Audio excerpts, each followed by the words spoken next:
Oi, aqui é a Jéssica e hoje é dia de mais uma tag no canal. Dessa vez eu vou responder a tag Histórias de Quintal, que foi uma tag criada pela Ângela Alanati, do canal Ao Sol no Quintal, que é uma querida e que fala sempre dos livros de uma forma tão gentil e tão bonita que a gente fica encantado assistindo os vídeos dela. Então a Ângela criou essa tag para saber um pouquinho mais da história dos livros de quem acompanha ela no canal, pediu para todo mundo responder e uma das pessoas que respondeu acabou me marcando nessa tag, que foi a Bárbara do canal B de Barbárie. Eu já falei sobre ela aqui, vou deixar linkado o canal dela aqui embaixo para vocês conhecerem caso ainda não conheçam. Enfim, a Bárbara me marcou já faz um mês e eu ainda não tinha tido condições de gravar, desculpa, Babi, mas agora vai. Então vamos lá que tem umas quantas perguntinhas para responder. Questão número 1, um livro triste. E eu já li vários livros tristes na minha vida, mas tentando lembrar dos que eu li nos últimos anos, o primeiro que me veio à mente foi esse aqui, que é O Diário de Anne Frank. Isso aqui dá uma tristeza na gente ler, embora a Anne seja uma pessoa muito otimista, uma menina muito otimista e muito pra frente, a gente fica triste durante a leitura porque, né, a gente sabe o final da história. Afinal, a Anne não sobreviveu. E isso não é spoiler, porque quem conhece um pouquinho da história dela sabe qual foi o desfecho. Então a gente acompanha ao longo do diário toda a esperança que a Anne tem de sair do esconderijo, de sair do sótão e de viver a vida dela, de fazer várias coisas ao longo da vida depois da guerra, quando a guerra acabasse. E isso dá uma tristeza profunda. Então, um livro triste, eu escolhi esse aqui. 2. Um livro divertido. E aí é o extremo oposto do Diário de Anne Frank, né? Que é o Ninguém Vira Adulto de Verdade, da Sarah Anderson. Esse livro aqui eu já falei sobre ele no vídeo de leituras do mês, eu vou deixar linkado aqui pra vocês conferirem caso ainda não tenham visto. Mas é um quadrinho, são tirinhas muito divertidas que vão falar sobre a vida adulta, sobre as peripécias da vida adulta e sobre como é chato ter que assumir certas responsabilidades, das quais a gente não pode se livrar, porque afinal de contas tem boleto pra pagar, né? E, enfim, eu adorei ler, dei altas risadas, compartilhei muitas das melancolias da personagem e é um livrinho muito bom de ler, muito rápido, a gente lê numa sentada e é perfeito pra quem tá procurando um pouco de diversão. 3. O primeiro livro adulto que leu. E aí, pra essa categoria, eu coloquei A Moreninha, do Joaquim Manuel de Macedo, escritor brasileiro, clássico dos escritores brasileiros. Esse livro, gente, eu li no ensino médio, no segundo ano do ensino médio. Foi o primeiro clássico que eu lembro de ter lido e, pra minha surpresa, eu adorei. Eu adorei o estilo da escrita, eu adorei o vocabulário, eu adorei a história e me fisgou completamente esse livro aqui. A gente tem aqui um romance que envolve a história da Carolina e do Augusto. Eu já não me lembro mais nada disso, porque quando eu li foi em 2007.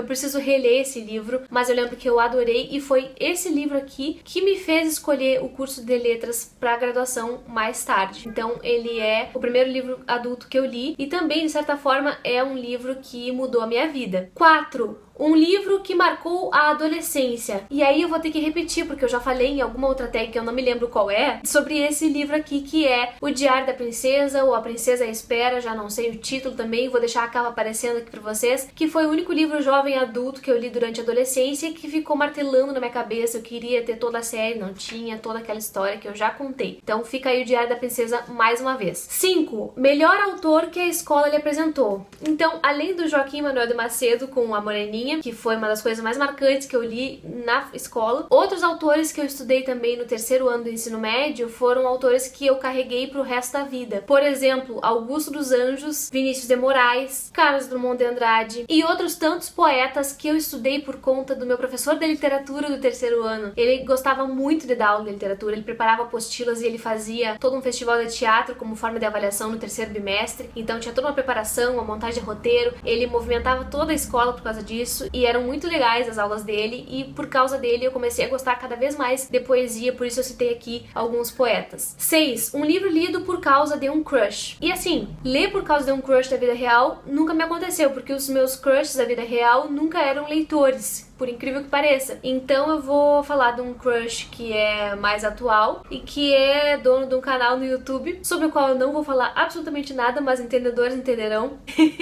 E esse crush é fã da literatura russa e ele indicou uma vez Pais e Filhos. Esse livro do Turgenev, literatura russa da boa, e eu fiquei muito afim de ler depois da resenha dele e eu acabei lendo e acabei amando também. Foi uma das melhores leituras de 2017. Eu vou deixar linkado aqui o vídeo com as melhores melhores leituras, caso vocês ainda não tenham visto. Mas é um livraço e valeu muito a pena. 7. Um livro que gosta de dar de presente. E aí, assim, apesar de eu não ter dado ainda de presente esse livro, eu já emprestei o meu exemplar pra muita gente. E o livro que eu tô falando é A Cabeça do Santo, da Socorro Racioli, literatura brasileira da boa. Um livro encantador, um livro que prende a gente, é um livro que é divertido, mas também tem um peso de drama e que tem toda uma maestria de escrita de uma pessoa que sabe muito bem contar histórias e tem a cara do Brasil. Então eu empresto pra todo mundo. Eu vou deixar a capinha dele aqui aparecendo pra vocês verem, porque eu não tô com o meu exemplar aqui porque ele tá emprestado. Então, assim, é um livro que, quando for o caso, eu vou dar de presente pras pessoas e enquanto isso eu vou emprestando o meu exemplar, porque é um livro delicioso e todo mundo gosta, não tem quem não goste desse livro. 8. Um livro que provocou muita angústia. E aí foi uma leitura recente que causou isso em mim, que foi A Guerra Não Tem Rosto de Mulher, da Svetlana Alexievich. Eu já fiz resenha sobre esse livro também, vou deixar linkado aqui nos cards para vocês conferirem, caso ainda não tenham visto. É um livro pesado pelo tema que ele trata, pelos relatos que ele tem, e a gente sente uma angústia do começo ao fim, porque a gente sabe que isso aqui é fato real, né? Então esse livro aqui me remexeu bastante o estômago. 9. Um livro que sentiu muita dificuldade em terminar a leitura. E aí eu vou falar de dois, um de ficção e o outro de não ficção, porque eu não sabia muito bem como decidir para essa categoria. E o de ficção que me foi custoso terminar é o Quase Memória, do Carlos Heitor Coni, escritor brasileiro, jornalista, enfim. E aqui é uma autoficção, é uma coisa que ele mistura as memórias da vida dele, as memórias dele com o seu pai, e vai escrevendo sobre essas lembranças que ele tem da vida com o pai dele. E assim, gente, pode gostar desse livro e pode não gostar também, tá? Nenhum livro é imune.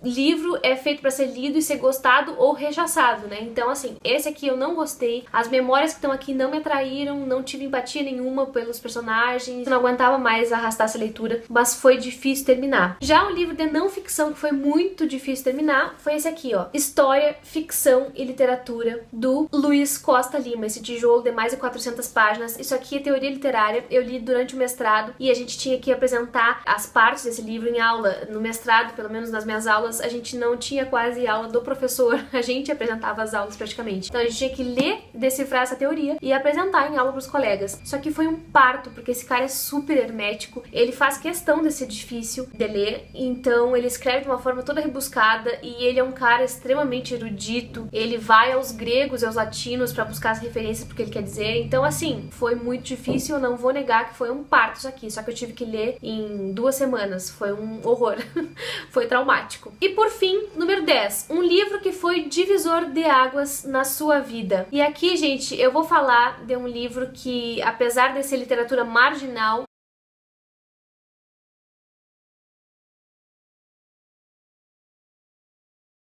é um dos livros mais importantes pra mim, porque eu mudei efetivamente depois de terminar a leitura, que foi Cidade de Deus, do Paulo Lins. Nessa edição antiguinha aqui de sebo que eu busquei, eu li esse livro também muito rapidamente e foi um livro que me marcou demais, porque aqui a gente não tem filtros, né? Aqui a gente tem a realidade da periferia do Brasil, a realidade de uma periferia do Rio de Janeiro, e as coisas que acontecem aqui acontecem de uma forma muito abrupta. E aqui não tem como a gente fazer juízo de valor. A gente se coloca na pele dessas pessoas e a gente acaba entendendo por que as coisas acontecem do jeito que acontecem. Eu mudei o meu olhar e vamos dizer de uma forma bem simples, tá? Eu deixei de ser coxinha por causa desse livro. Eu nunca imaginei que um livro pudesse transformar tanto, apesar de saber que livros podem transformar a gente, mas esse aqui foi demais, foi demais. Eu tive um choque de realidade que nada antes tinha me feito ter. Então eu sou muito grata por essa leitura, que eu fiz também por causa do mestrado, por causa da literatura como testemunho. E, enfim, amo esse livro, amo demais. Acho que todo mundo devia ler pra colocar um pouquinho a mão na consciência e se colocar um pouquinho no papel do outro, em vez de julgar o outro como o vagabundo, o ladrão, o que roubou porque quis, o que se drogou porque quis, enfim. Isso aqui dá um tapa na cara da gente e mostra uma realidade que a gente não pode negar. Então é isso, essas eram as questões propostas pela tag Histórias de Quintal, feitas pela Ângela, adorei responder, muito obrigada obrigada, Babi, por ter me marcado nessa tag. Eu acho que é uma forma muito gostosa da gente conversar e pra gente conhecer também um pouco das histórias de leitura de cada pessoa. Enfim, é uma forma muito divertida de conversar sobre livros, também de indicar livros. Espero que vocês tenham gostado. Comentem aqui embaixo se vocês já leram alguns desses livros. Fiquem à vontade também para responder essa tag, seja nos comentários aqui embaixo, seja nos seus canais, caso vocês tenham canais. Me marquem também, caso vocês respondam. Muito obrigada pela companhia até aqui e a gente se vê no próximo vídeo.